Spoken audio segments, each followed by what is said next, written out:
D.A.R.E scared me so much that they said that sometimes some people, if they do cocaine, they die the first time they try it. So I've never tried it because I didn't want that to have to be the way my parents told people I died. I'm sorry, what? Yeah, maybe we don't include the part. Oh, that's got to be included.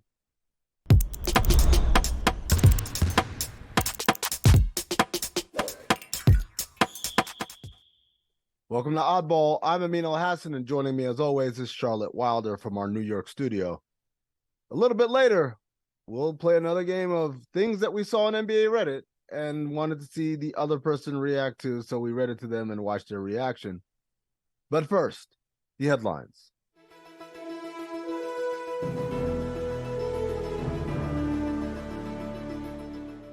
That's right, it's media day, everybody. Look at us. We've got our credentials on. We are grown-ups. We are working press, covering, boots on the ground, in person, in the flesh, asking tough questions, getting tough answers right here on Oddball. Charlotte, the headline started with your beloved Boston Celtics.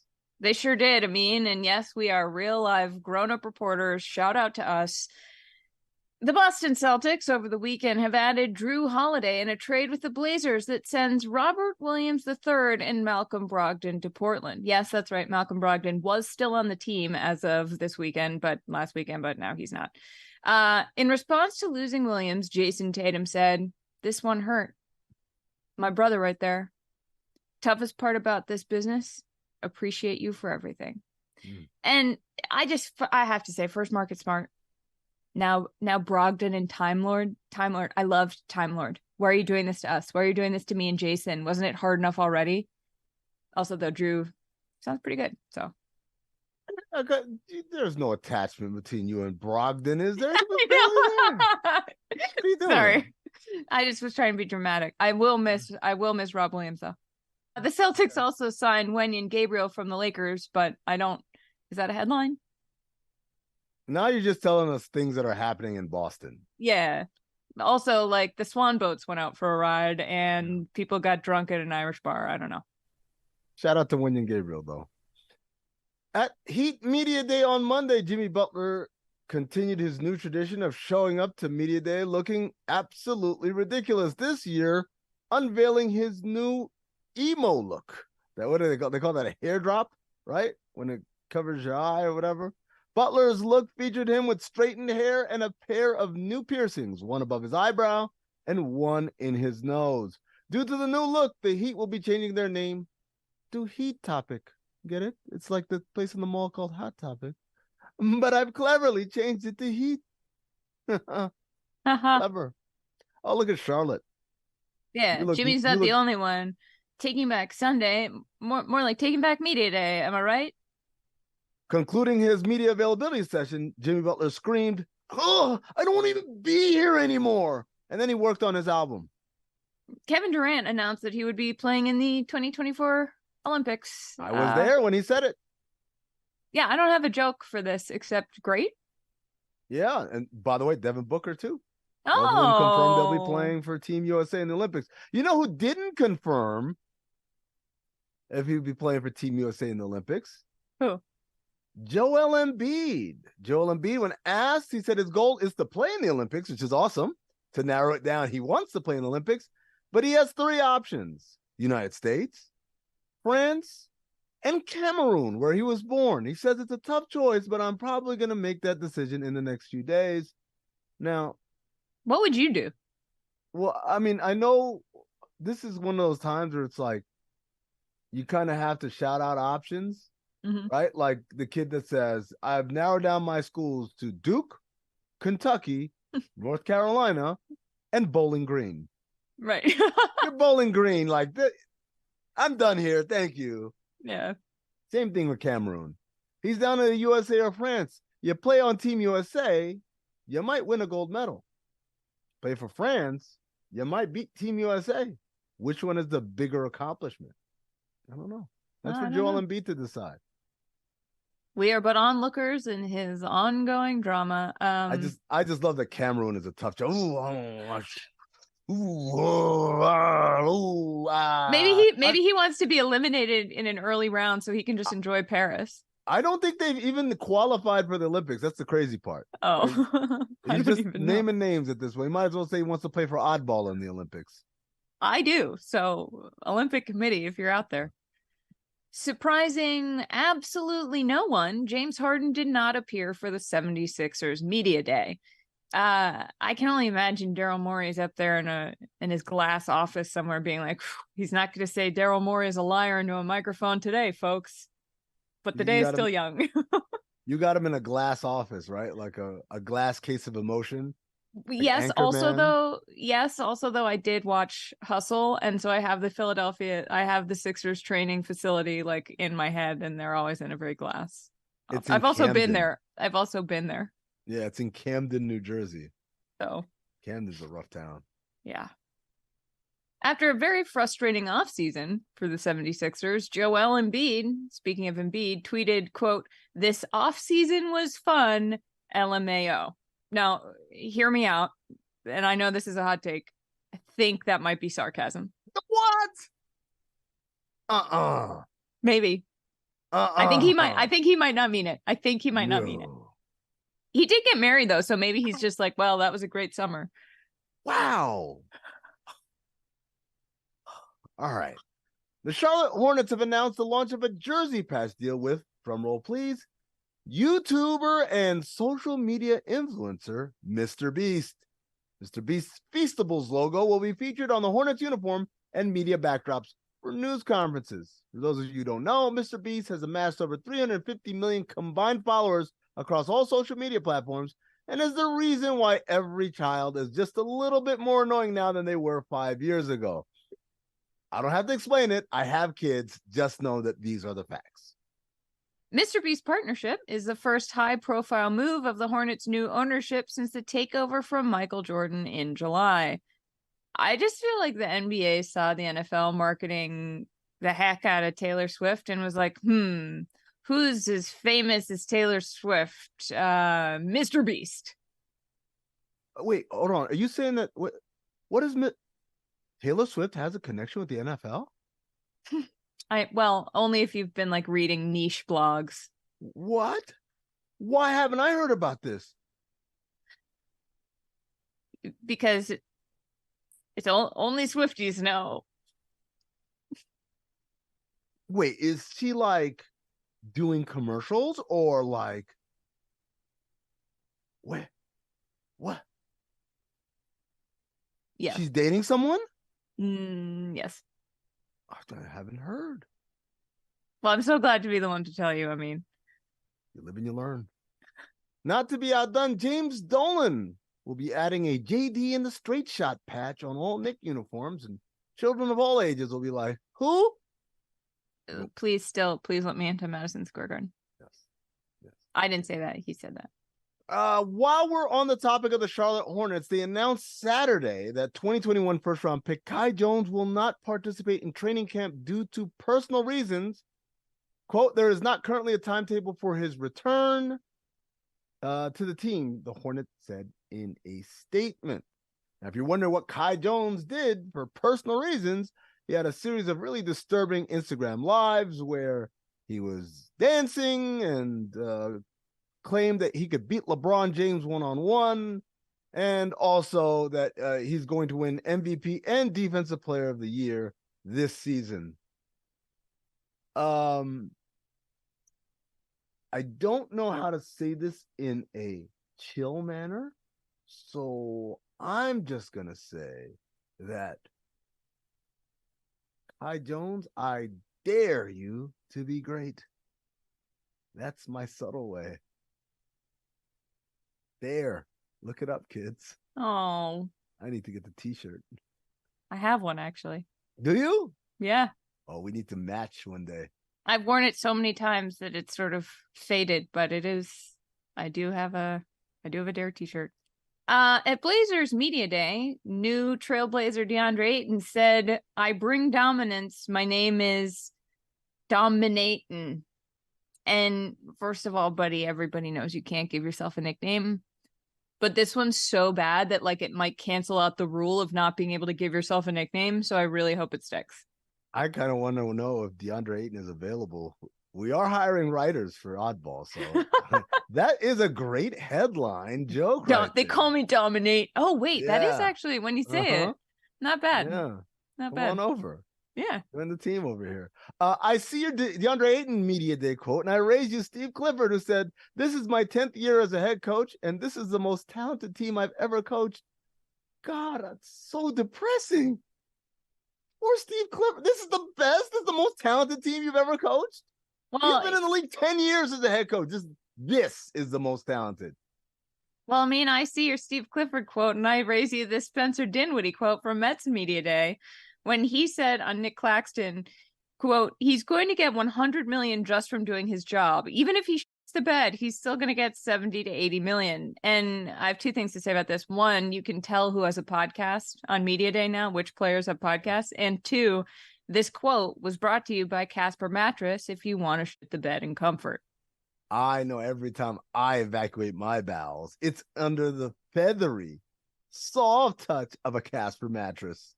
Promo code Oddball. Yeah, also though, like Casper Mattress, if you want to sponsor us, we're available. Or if you want me to one of your mattresses, I can right, either one. $80 million. That's my quote. All right, well, I see all of those quotes, and I raise you another quote. This one's from David Griffin on Media Day. Said, Zion has hired independent people to help him take care of his body. Quote, "This is the first summer Zion has taken his profession seriously in that regard." And, you know, again, we are a journalistic outfit here. And so I put in some calls. I did the legwork. I got out my trusty notepad and my pencil and my hat with my press ticket in there. You know what I did, Charlotte? What? I don't like your Zion jokes. I secured never before seen video of Zion I don't like these. With his people, helping him take care of his body. What? This is the hugest news of the offseason. What are you talking about? Media Day. Oh, look at that. Like, that's a huge team he's got there. They got 7, 8 people. They got a crane. What's going on there? I don't like the Zion. I don't like this meme. I'm just, look, hey, we've only got a couple more of these to go before we start playing games, and then I got to retire this bit forever. Okay, great. I look forward to it. It's one of the last few times, ladies and gentlemen. Perfect. NBA Reddit's next.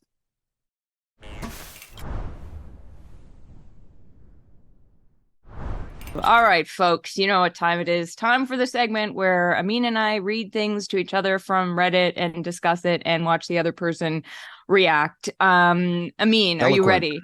Yeah. Yes, yes, I am. Sort of usually what you say along the same lines. So today we have one.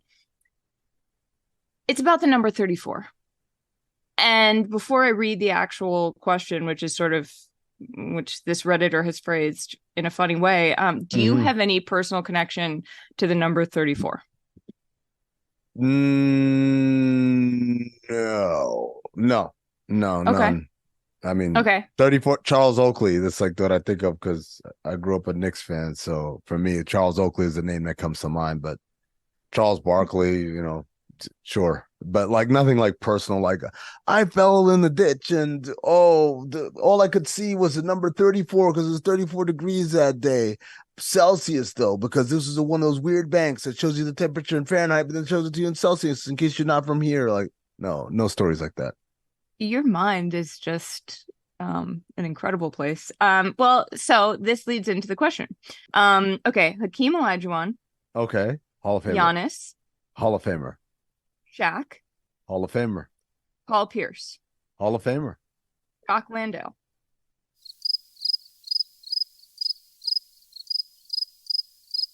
Continue. What? Did I say it wrong? No, I'm just saying. You're not seeing anything wrong with this. This is like me saying, okay, I know the Beatles. You know, I know. I mean, this is why this person. Okay, it goes on. Charles Barkley, Charles Oakley, Ray Allen, Elgin Baylor, even Wendell Carter Jr. Okay, and also Elgin Baylor wore 34 for like 1 year. Wow, but still. Okay. And then also I realized, you know, one of my Boston heroes, David Ortiz, 34. In other sports, Walter Payton in football, Brooks Robinson, R.I.P. from the Orioles. Okay. And I looked up the numerology of this, Amin. Okay. And according to astrology.com, it says in money and career, the number 34 is a sign of good luck and financial stability. So I don't know if there's something in the universe that these guys sort of gravitated towards, or if it's just total coincidence. And the source of that was numerology.com, you say? Astrology.com. Astrology.com. Yes. Astrology.com. Yes. My mistake. Okay, so there's a simple explanation, and then it kind of only goes so far. The simple explanation is in a lot of amateur ranks, basically everywhere other than the NBA, you are limited to what number you can wear. Neither digit can go above 5. So if you've noticed, if you watch like college basketball, there's never anyone wearing like 27 or 17 even. And the idea, or even the number 7, because the idea is that when the ref signals to the scores table what the foul is, each one of his hands represents one of the digits. So if it's sort of like word count. Yes, a little bit. But instead of like, so if number 15 fouls, it's 1-5. Right. Foul 1-5, not number 6, because there are no number 6s, right? Same thing, 2-3, right? But never, because it was 5, you just go 5. You would never go, 2-3 like that. This would be funny, 44, though. yeah. 2-3, right? So 34 is 3-4, right? Which is that explains some of it. But then why 34? Why aren't there more 35s? There are a lot of 32s. Shaq, for instance, like the number 32. 34 he wore because 32 was retired by LA. So that's why he wore 34. But his preference was 32, what he wore in Orlando, what he wore in Phoenix, right? So, and what he wore in Miami. So why not 31? Why is it just Reggie Miller and a couple other guys? I feel like 34 is a nice sounding number. There's something 34 feels somehow like it feels good. I can't put it into words. Something about 34 is like a nice number. So it's sequential, right? We like counting up. We like counting in order. Also, of all the numbers, I like it's one of the most famous ones because of 34th Street in New York City.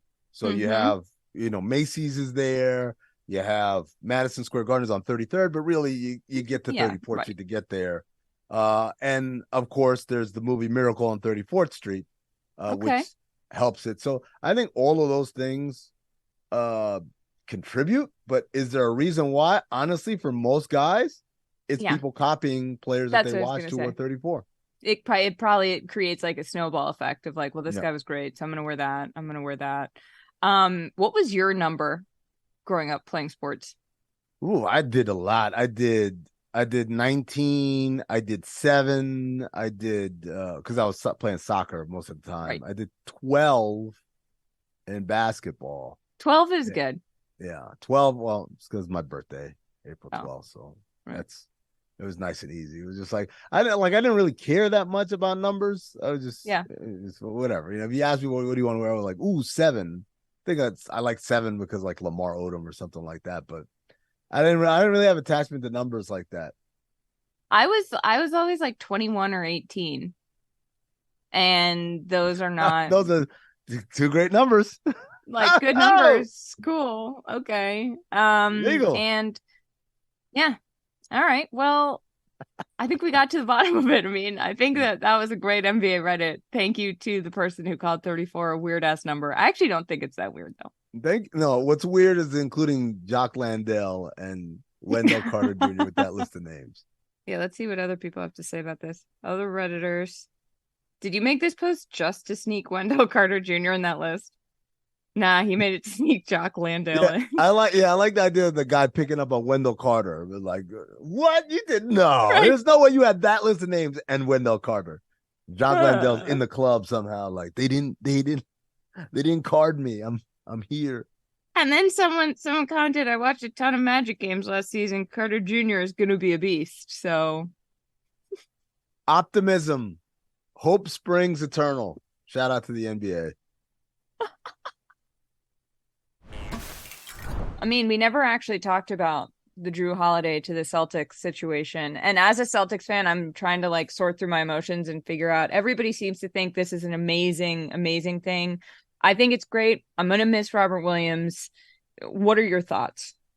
Yeah, I mean, look, I was pretty tough on Joe Cronin last week. I said, unless a lot of people forget this part, unless we see what happens with what they do with Jrue Holiday.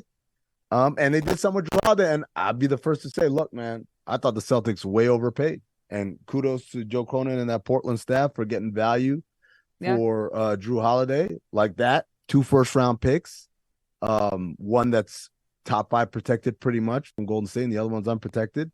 And then 2 rotation, really good NBA players. I mean, Brogdon was 6th man of the year.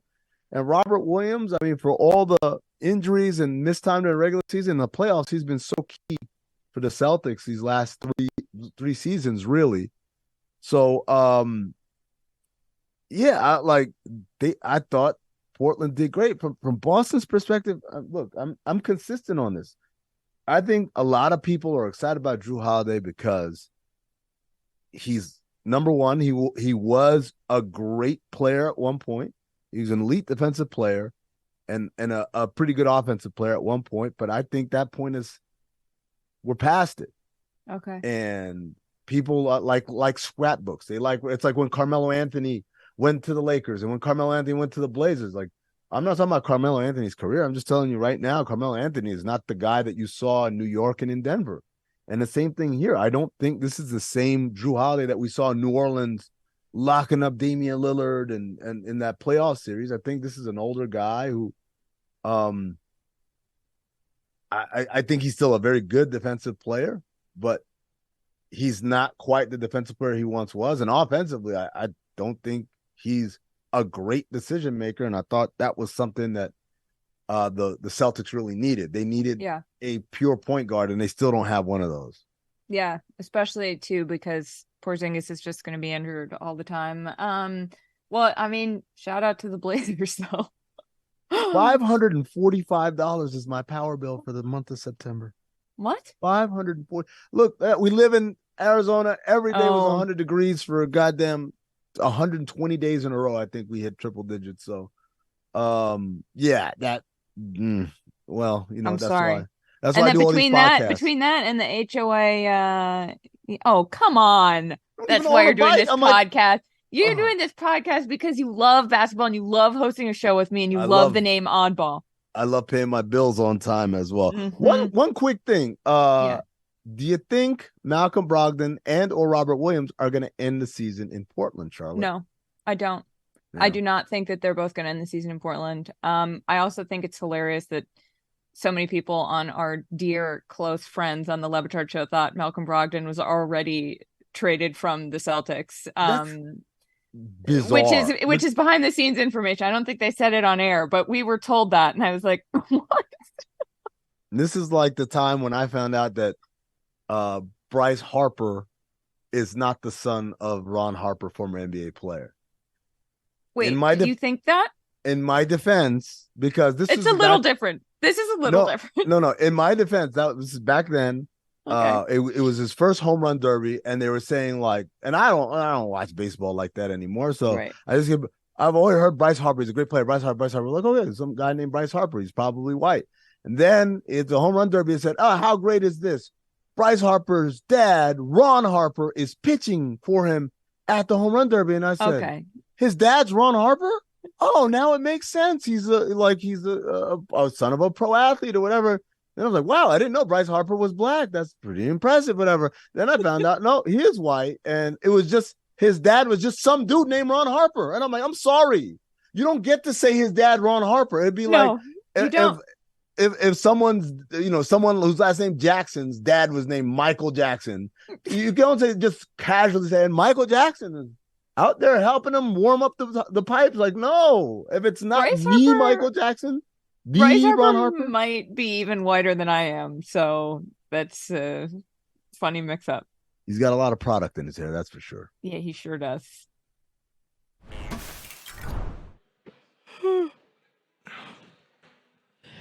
Thanks for watching Oddball.